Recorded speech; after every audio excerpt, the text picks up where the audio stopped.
eyeballs, burning eyeballs from that game. Caps lose 2-1 to the Carolina Hurricanes in overtime. And while 2-1 doesn't sound like it was all that bad, I promise you, it really was all that bad. The shots on goal were 33-14. 14, folks. 33-14 in favor of the Carolina Hurricanes. Caps tie a franchise record, if I'm not mistaken, for the fewest shots on goal in a home playoff game. The shot attempts, get ready for this one, folks. The shot attempts were 94-34 in favor of Carolina. And you know how I knew that? Because Ray Ferraro mentioned it about 97,000 times during ESPN's broadcast. Not sure what the Washington Capitals ever did to that guy, but yeah, he clearly does not like the Caps, and he was absolutely milking the Carolina Hurricanes all game long throughout the entire broadcast. Anyways, back to my point, okay? While no, shot attempts certainly do not tell the whole story. If they did, the Carolina Hurricanes would win the Stanley Cup every year. They do not tell the whole story in a hockey game. And to prove that point, the high danger chances in this game were only 8-6 in favor of Carolina. So shot attempts, 94-34, high danger chances, 8-6.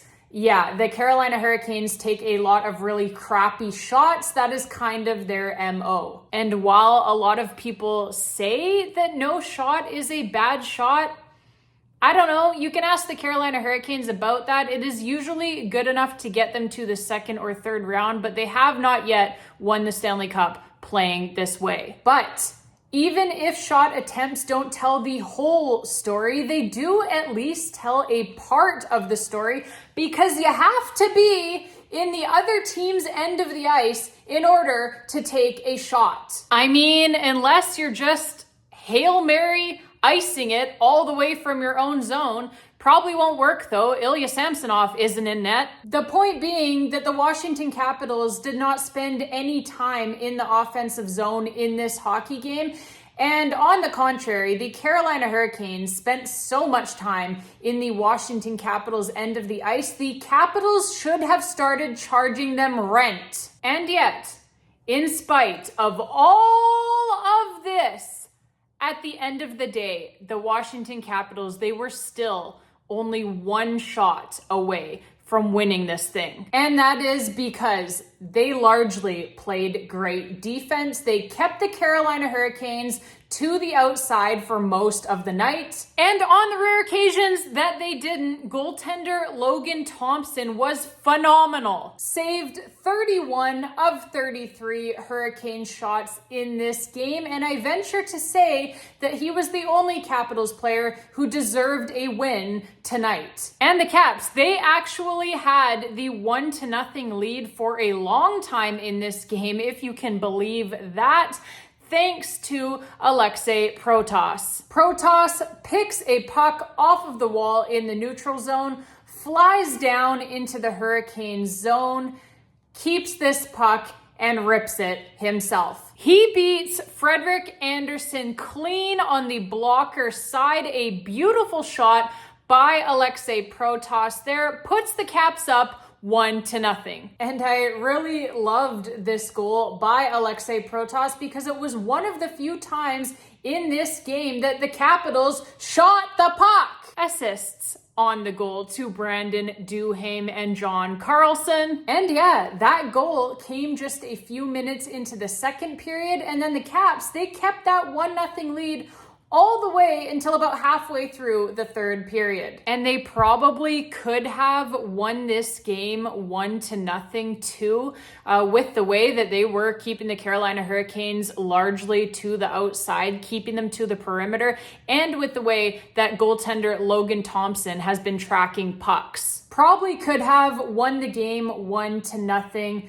but unfortunately, a rare bad play in the defensive zone by Aliaksei Protas, gives the puck to the Hurricanes, and they bury on that turnover in the slot Logan Stankoven.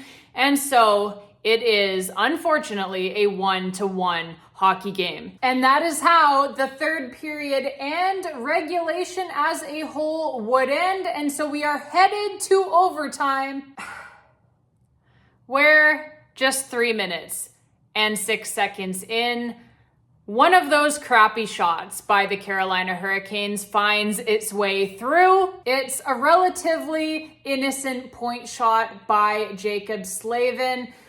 Sneaks through everybody, a bunch of bodies there in front. It sneaks through all of them, finds its way through, and finds its way underneath of Logan Thompson's pad. And Logan Thompson cannot see anything there, but even so, he almost had this one. It was a shot along the ice. He was down in his butterfly, as he should have been, and he appeared to have his pads like as tight to the ice as you can when you're a goaltender, but there's just that tiny little crevice in the pad there, right? There's just those tiny little ridges, and the puck finds its way perfectly right underneath one of those ridges and sneaks underneath of his pad. So Canes win 2-1 in overtime. They take game number 1 and the 1-0 series lead. But if we're being honest, like I said, the Hurricanes deserve to win this game. They completely outplayed the Caps, and they get the last goal to go in the net here at the end. Deservedly so. That's right. We do not cry here. We just tip our cap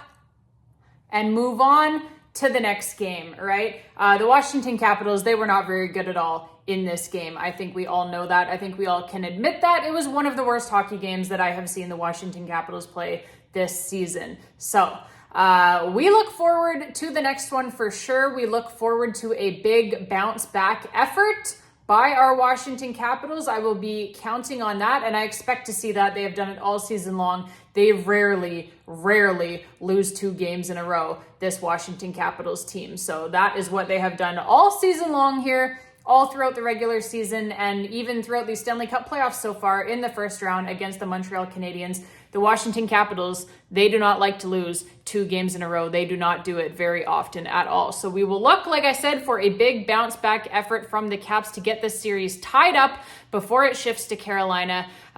So yeah, we look forward to that one, game number 2, and we look forward to game number 3 and game number 4 in Carolina as well, for sure. That should be very interesting. But yeah, just not a very good performance at all by the Washington Capitals here tonight. So let's see much better in game number 2 and get the win in that one to get this thing tied up. Babes, as always, thank you all so much for being here. Thank you all so much for watching. Thank you all so much for all of the support throughout the season here. It has been really amazing. So much fun to be on this Stanley Cup playoff ride with all of you babes. It has been, like I said, an absolute blast. So for the Caps part, hope that they can give us a better performance in game number 2, because I really want to keep this thing rolling here. This has been so much fun, right? So thank you all again so much for watching. Thank you all for clicking on that like button, commenting on these videos. I always love reading your guys' comments. Some really great stuff from you guys. Great insight, great humor as well from Capitals fans. So always love reading those. Keep them coming. Love to see it. And yeah, if you enjoyed the video and you haven't yet done so, please do click on that subscribe button as well. I really appreciate it. Until next time, babes. And as always, let's go, Caps.